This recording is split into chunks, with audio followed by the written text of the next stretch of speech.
नमस्कार, मैं हूं शशि। आइए झारखंड की टॉप 25 प्रमुख खबर जानते हैं। 20 लाख महिलाओं को मैया सम्मान की राशि 31 मार्च तक। झारखंड कैबिनेट की बैठक में मुख्यमंत्री मैया सम्मान योजना पर एक बड़ा फैसला लिया गया है। इसके तहत अगर किसी लाभुक का आधार कार्ड बैंक खाता से लिंक नहीं है तभी उन सभी को 3 माह की बकाया राशि 7500 रुपये मिलेगा। ऐसी संभावना है कि 31 मार्च तक सभी लाभुकों को यह राशि मिल जाएगी। हालांकि इसके बाद आधार कार्ड को बैंक खाता से लिंक नहीं कराने वाले लाभुकों को इसका लाभ नहीं मिलेगा। इसकी स्वीकृति कैबिनेट से मिल चुकी है। यह उन 20,60,000 महिलाओं के लिए बड़ी खुशखबरी है जो पैसा न मिलने से निराश थी। बता दें, आधार बैंक खाता से लिंक नहीं होने के कारण केवल 38,34,000 लाभुकों को ही योजना के तहत 7500 रुपये भेजे गए थे। लगभग 20,60,000 लाभुक महिलाओं को बैंक अकाउंट से आधार लिंक न होने के कारण होल्ड पर रखा गया था। कैबिनेट के निर्णय के बाद अब योजना के तहत स्वीकृति सभी लाभुक महिलाओं को उनके रुके हुए पैसे भेजे जाएंगे। हालांकि अगर लाभुक महिलाओं ने जल्द अपना आधार सिंगल बैंक खाता से लिंक नहीं करवाया तो अप्रैल महीने से उन्हें यह राशि नहीं मिलेगी। आज झारखंड बंद बीजेपी नेता अनिल टाइगर की गोली मारकर हत्या मामला। रांची के कांके थाना क्षेत्र में बीजेपी नेता सह पूर्व जिला परिषद सदस्य अनिल टाइगर के अपराधियों ने गोली मारकर हत्या कर दी है। गोली उनकी कनपट्टी में लगी थी। गंभीर हालात में उन्हें रिम्स में भर्ती कराया गया था। रिम्स के डॉक्टरों ने जांच के बाद उन्हें मृत घोषित कर दिया। यह घटना कांके थाना क्षेत्र के कांके चौक की है। वारदात से आक्रोशित लोगों ने कांके चौक जाम कर दिया है। पुलिस ने कार्रवाई करते हुए मनातू रिंग रोड से शूटर को भी गिरफ्तार कर लिया है। हत्या के विरोध में गुरुवार 27 मार्च को झारखंड बंद का भी ऐलान किया गया है। बता दें, रांची के कांके चौक पर दिन दहाड़े अपराधियों ने अनिल टाइगर को गोली मार दी और चलते बने। सूचना मिलते ही पुलिस मौके पर पहुंची है और अनिल टाइगर को इलाज के लिए रिम्स में भर्ती कराया, जहां डॉक्टरों ने जांच के बाद उन्हें मृत घोषित कर दिया है।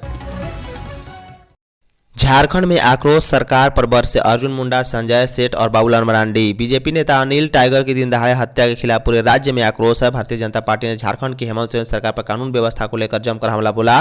पूर्व केंद्रीय मंत्री अर्जुन मुंडा, बाबूलाल मरांडी और केंद्रीय रक्षा राज्य मंत्री सह सांसद संजय सेठ ने रिम्स में दिवंगत अनिल टाइगर के परिजनों से मुलाकात की और उन्हें ढांढस बढ़ाया। उन्होंने हेमंत सोरेन सरकार से सवाल किया कि आखिर किसके संरक्षण में अपराधी बेखौफ घूम रहे हैं। हत्याकांड राज्य सरकार की नाकामी है। उन्होंने 27 मार्च के रांची बंद को सफल बनाने की अपील की है। वहीं जेएलकेएम ने झारखंड बंद का ऐलान किया है। रांची के कांके थाना क्षेत्र के कांके चौक पर बुधवार की दोपहर में अपराधियों ने सरेआम अनिल टाइगर की हत्या कर दी। इस मामले में पुलिस ने एक शूटर को गिरफ्तार भी किया है। बता दें, बीजेपी रांची ग्रामीण जिला महामंत्री, कांके रामनवमी समिति के अध्यक्ष और पूर्व जिला परिषद सदस्य अनिल टाइगर की सरेआम हत्या पर पूर्व केंद्रीय मंत्री अर्जुन मुंडा ने कहा है कि यह घटना न सिर्फ झकझोरने वाली है बल्कि यह साबित करते हैं कि राज्य सरकार में अपराधियों का मनोबल अब कानून व्यवस्था से कहीं ऊपर हो चुका है। हेमंत सरकार ने आंगनबाड़ी सेविकाओं को दी स्मार्टफोन की सौगात। सीएम हेमंत सोरेन ने कहा है कि आज तकनीकी का जमाना है। तकनीक हर दिन तेजी से बदल रही है। ऐसे में आंगनबाड़ी केंद्रों के माध्यम से संचालित योजनाओं, सेवाओं एवं गतिविधियों में डिजिटलाइजेशन को बढ़ावा दिया जा रहा है ताकि महिलाओं एवं बाल विकास कल्याण के क्षेत्र में किए जा रहे कार्यों में सहूलियत के साथ तेजी जा सके। झारखंड मंत्रालय में महिला बाल विकास एवं सामाजिक सुरक्षा विभाग द्वारा आंगनबाड़ी सेविकाओं, पर्यवेक्षिकाओं एवं हेल्प डेस्क कर्मियों का स्मार्टफोन की सौगात देते हुए उन्होंने ये बातें कही। मुख्यमंत्री हेमंत सोरेन ने कहा है कि आज हर हाथ में स्मार्टफोन है। स्मार्टफोन आपके साथ 24 घंटा रहने वाले एक सहयोगी की भूमिका निभा रहा है। यह आपके द्वारा किए जा रहे कार्यों को आसान बना रहा है। ऐसे में स्मार्टफोन के बिना एक कदम भी आगे बढ़ना आसान नहीं। इसी बात को ध्यान में रखकर सरकार द्वारा आंगनबाड़ी सेविकाओं, पर्यवेक्षिकाओं एवं हेल्प डेस्क कर्मियों को स्मार्टफोन दिया जा रहा है ताकि आप अपने कार्यों को बेहतर तरीके से कर सके। कल्पना सोरेन ने मनरेगा के बकाया का मुद्दा उठाया। झारखंड विधानसभा सत्र के 19वें दिन बुधवार को सदन में मनरेगा के तहत केंद्र पर बकाया राशि 1200 करोड़ रुपए का मुद्दा गरमाया है। विधायक कल्पना सोरेन ने मनरेगा की मजदूरी दर देर से भुगतान होने और कम राशि मिलने पर सवाल उठाया। संसदीय कार्य मंत्री राधाकिशन किशोर ने उनकी बात का समर्थन करते हुए केंद्र पर झारखंड के साथ सौतेले व्यवहार करने का आरोप लगाया। सदन में बुधवार को गांडे विधायक कल्पना मुर्मू सोरेन ने मनरेगा मजदूरों को मिलने वाली मजदूरी दर कम होने और इसकी राशि विलंब से आने पर मजदूरों को होने वाली समस्याओं को बताया। साथ ही भुगतान में विलंब होने पर जिम्मेदार पदाधिकारियों के खिलाफ कार्रवाई की भी मांग की। कल्पना सोरेन ने बताया कि अन्य राज्यों में मजदूरों को झारखंड की अपेक्षा 40% अधिक मजदूरी मिलती है, जबकि यहाँ के मजदूरों को केवल 235 रुपये मजदूरी दी जाती है। झारखंड के चतरा के एक दर्जी ने ड्रीम 11 में जीते 3 करोड़ रुपए। झारखंड के चतरा जिले के एक दर्जी की किस्मत रातों रात बदल गई है और वह करोड़पति बन गया है। बता दें, ड्रीम 11 के जरिए उसने 3 करोड़ की राशि जीती है। महज 49 रुपये से 3 करोड़ की जीत चर्चा का विषय बना हुआ है। घर में खुशी का माहौल है, पड़ोसी और रिश्तेदार उसे बधाई दे रहे हैं। शाहिद ने जीत की खुशी जाहिर की है, लेकिन लोगों को आगाह किया है कि ये जोखिम भरा खेल है, सोच विचार कर ही खेले, नहीं तो भारी नुकसान भी हो सकता है। बता दें, शाहिद चतरा शहर के दर्जी बीघा का रहने वाला है। उसने ड्रीम 11 में अपना भाग्य आजमाया और करोड़पति बन गया। इंडियन प्रीमियर लीग IPL के 5वें मुकाबले पंजाब किंग्स बनाम गुजरात मैच में शाहिद ने ड्रीम 11 पर अपनी टीम बनाकर किस्मत आजमाई और 3 करोड़ रुपए जीत गया। मैच समाप्त होते ही ड्रीम 11 विजेता और उनके परिवार में खुशी का माहौल देखा गया है। JSSC सीजीएल के परिणाम जारी करने पर लगी रोक जारी। झारखंड कर्मचारी चयन आयोग की संयुक्त स्नातक स्तरीय प्रतियोगिता परीक्षा 2023 के परिणाम जारी करने पर हाई कोर्ट ने रोक जारी रखते हुए सरकार को मामले की जांच की प्रगति रिपोर्ट कोर्ट में पेश करने का निर्देश दिया है। मामले की सुनवाई करते हुए chief justice MS Ramchandra Rao और जस्टिस दीपक रोशन की अदालत ने सरकार को 7 मई को रिपोर्ट पेश करने का निर्देश दिया। विभिन्न विभागों में 2025 पदों को भरने के लिए JSSC ने सीजीएल परीक्षा ली है। बता दें, सुनवाई के दौरान सरकार की ओर से महाधिवक्ता राजीव रंजन ने अदालत को बताया कि इस मामले की जांच में अब तक पेपर लीक किए जाने का कोई साक्ष्य नहीं मिला है। इस मामले में लिप्त कई लोगों को गिरफ्तार किया गया है और कई लोगों से पूछताछ जारी है। इस पर अदालत ने सरकार से पूछा है कि मामले की जांच कब तक पूरी कर ली जाएगी। सरकार की ओर से बताया कि जल्द ही जांच पूरी कर ली जाएगी। झारखंड में 42 BRP और 341 CRP को शोकाज। झारखंड सरकार ने 42 BRP और 341 CRP से स्पष्टीकरण मांगा है। साथ ही उनका मानदेय रोकने का भी निर्देश दिया गया है। इन पर स्कूलों का निरीक्षण नहीं करने का आरोप है। संतोषजनक जवाब नहीं दिए जाने के बाद इन्हें सेवा से मुक्त करने की भी कार्रवाई की जाएगी। इसके लिए प्राथमिक शिक्षा निदेशक शशि रंजन ने सभी जिला शिक्षा पदाधिकारी और जिला शिक्षा अधीक्षकों को कार्रवाई का निर्देशित दिया है। प्राथमिक शिक्षा निदेशक ने जिला स्तर पर स्कूलों के निरीक्षण का BRP CRP को निर्देश दिया है। इसमें हर महीने BRP को 10 और CRP को 18 स्कूलों को निरीक्षण करना है। बावजूद इसके फरवरी महीने की समीक्षा में जो निरीक्षण की रिपोर्ट आई है वह चिंताजनक है। समीक्षा रिपोर्ट में स्पष्ट है कि 42 BRP और 341 CRP ने 0 से 5 स्कूलों का निरीक्षण किया है। बोकारो में CBI की टीम पर हमला। धनबाद CBI की एंटी करप्शन ब्रांच की टीम पर बुधवार को बोकारो में हमला किया गया है। हमले में टीम में शामिल CBI के विपिन प्रमाणिक, तपन दुबे और दिनेश्वर पाल को हल्की चोट आई है। तीनों का BGH में उपचार कराया गया। CBI के ASI धनेश्वर सिंह की लिखित शिकायत पर हरला पुलिस में प्राथमिकी दर्ज की है। जानकारी के अनुसार CBI टीम बोकारो ग्रामीण बैंक के रिकवरी एजेंट धनराज चौधरी को सुबह में रिश्वत लेते रंगे हाथ गिरफ्तार की थी। इसके बाद टीम हरला थाना क्षेत्र के सेक्टर 8 कालाबाड़ी के पास से उसे पकड़कर अपने साथ धनबाद ला रही थी।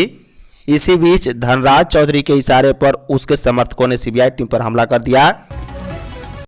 हजारीबाग में मंगला जुलूस पर पथराव में 200 पर केस। हजारीबाग के झंडा चौक के पास मंगलवार की देर रात रामनवमी के मंगला जुलूस पर पथराव के बाद 2 पक्षों में झड़प हो गई। मामले में ड्यूटी मजिस्ट्रेट सह MBI विजय गौतम के बयान पर 10 नामजद समेत 200 अज्ञात लोगों पर प्राथमिकी दर्ज की गई है। CCTV फुटेज के जरिए अन्य उपद्रवियों की पहचान की जा रही है। हजारीबाग उपायुक्त नैसी सहाय और SP अरविंद सिंह ने बताया है कि पत्थरबाजी की घटना मंगलवार की देर रात हुई थी। पथराव करने वाले के खिलाफ कार्रवाई तेज कर दी गई है। उन्होंने बताया कि शांति व्यवस्था बहाल करने के लिए प्रयास तेज कर दिया गया है। घटनास्थल पर पुलिस का पहरा जारी रहा।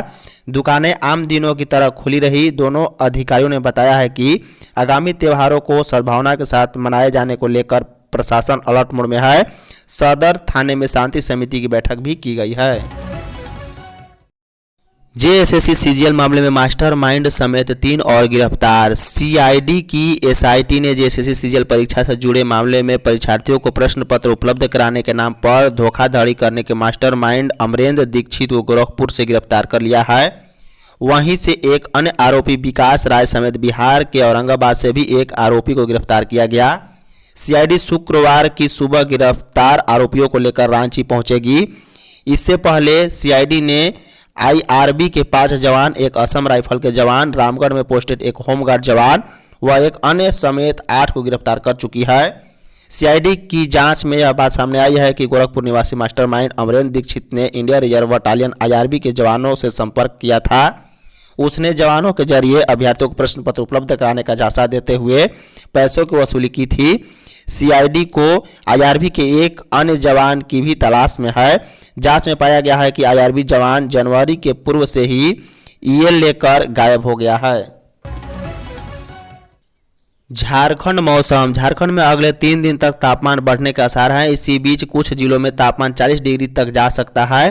पलामू, जमशेदपुर, चाईबासा, बोकारो, सरायकेला, खरसावां में इस तरह की स्थिति उत्पन्न हो सकती है, लेकिन इसके बाद आगामी 2 दिन तक तापमान में ज़्यादा बदलाव नहीं होगा। मौसम विभाग के अनुसार तापमान बढ़ने के बावजूद राज्य में भीषण गर्मी या हीट वेव जैसे हालात नहीं बनेंगे। राज्य में अधिकतम तापमान सामान्य ही है। 2 जिलों को छोड़ दे तो यह 1 से 2 डिग्री ही अधिक है। बता दें, लोहरदगा और रांची का तापमान 33.1 डिग्री दर्ज किया गया है। वहीं रांची में 24 घंटे में अधिकतम पारा 2 डिग्री बढ़ा है। सारना स्थल सीरम टोली फ्लाईओवर का निरीक्षण। उपायुक्त मंजूनाथ भंत्री ने बुधवार को केंद्रीय सारना स्थल और निर्माणाधीन सीरम टोली फ्लाईओवर का निरीक्षण किया। निर्माण कार्य में लगे इंजीनियरों से रैप और सड़क के बीच की दूरी की माप करवाकर अन्य जानकारी ली। उन्होंने सीरम टोली व पटेल चौक की व्यवस्थाओं और सरोल शोभा यात्रा जुलूस मार्ग का भी जायजा लिया। कहा है कि प्रशासन यह सुनिश्चित कर रहा है कि सुरक्षा के दृष्टिकोण से क्या उचित होगा। उन्होंने कहा, सारना स्थल मुख्य द्वार के सामने से मिट्टी हटाने व सफाई होगी। यह कार्य स्थानीय सारना समितियों से बातचीत कर उनकी सुविधा के अनुसार करने की पहल की जाएगी। कांटा टोली केंद्रीय सारना समिति के अध्यक्ष अजय तिर्की ने कहा है कि 5 करोड़ से सारना स्थल पर भवन का निर्माण किया गया है, जिसकी गुणवत्ता की जांच हो। वहीं उपायुक्त सभागार में डीसी के साथ बुधवार को विभिन्न सारना समितियों के सदस्यों की शांति समिति की बैठक भी हुई है। सारंडा में नक्सलियों के खात्मे के लिए 2000 जवान उतारे गए। सारंडा जंगल में छिपे मिसिर बेसरा समेत बड़े नक्सली नेताओं को दबोचने की तैयारी तेज हो गई है। 2000 से अधिक जवानों ने मोर्चा संभाल लिया है। जंगल की घेराबंदी शुरू कर सर्च ऑपरेशन को तेज कर दिया गया है। विशेष प्रशिक्षित कोबरा समेत सीआरपीएफ की अलग अलग 20 से अधिक कंपनियां उतारी गई। उनके साथ बम निरोधक दस्ता का भी विशेष टीम है। अति नक्सल प्रभावित और लैंडमाइन बिछे इलाके में जवानों को एयर ड्रॉप किया जा रहा है। सूत्रों के अनुसार सारंडा में नक्सली नेता छिपे हुए हैं और वारदात को अंजाम दे रहे हैं। 4 मार्च से स्पेशल सर्च ऑपरेशन शुरू है। ऑपरेशन में जवान कई डंप ध्वस्त करने के साथ 1.5 दर्जन आईडी भी बरामद कर चुके हैं। वहीं आईडी की चपेट में आने से सीआरपीएफ एएसआई शहीद भी हो चुके हैं, जबकि सहायक कमांडेंट समेत 5 जवान घायल भी हुए हैं। माहौल बिगाड़ने वालों के खिलाफ सख्ती से करे कार्रवाई डीजीपी। ईद, सरहुल और रामनवमी पर्व के दौरान माहौल बिगाड़ने वाले के खिलाफ सख्ती से कार्रवाई करने का डीजीपी ने आदेश दिया है। बुधवार को झारखंड पुलिस मुख्यालय में आगामी पर्व को लेकर आयोजित हुई समीक्षा बैठक के दौरान डीजीपी अनुराग गुप्ता ने ये बातें कही। इस बैठक में जोनल आईजी, रेंज के डीआईजी और जिले के एसएसपी, एसपी शामिल हुए। बैठक के दौरान डीजीपी ने सभी जिलों को राज्य में आगामी त्यौहार के अवसर पर शांति व्यवस्था कायम रखने के लिए असामाजिक तत्वों और उपद्रवियों पर निगरानी रखते हुए उनके विरुद्ध निरोधात्मक कार्रवाई करने, जुलूस में मार्गों के भौतिक सत्यापन, धार्मिक स्थलों और जुलूस का ड्रोन से मॉनिटरिंग करने, वैसे जिले जहां पूर्व में सांप्रदायिक घटनाएं घटित हुई है उन जिलों में विशेष सतर्कता बरतने और सोशल मीडिया पर कड़ी निगरानी रखते हुए किसी तरह की अफवाह फैले तो तत्काल उसका सत्यापन करते हुए अग्रतर आवश्यक कार्रवाई करने का निर्देश दिया है। धन्यवाद।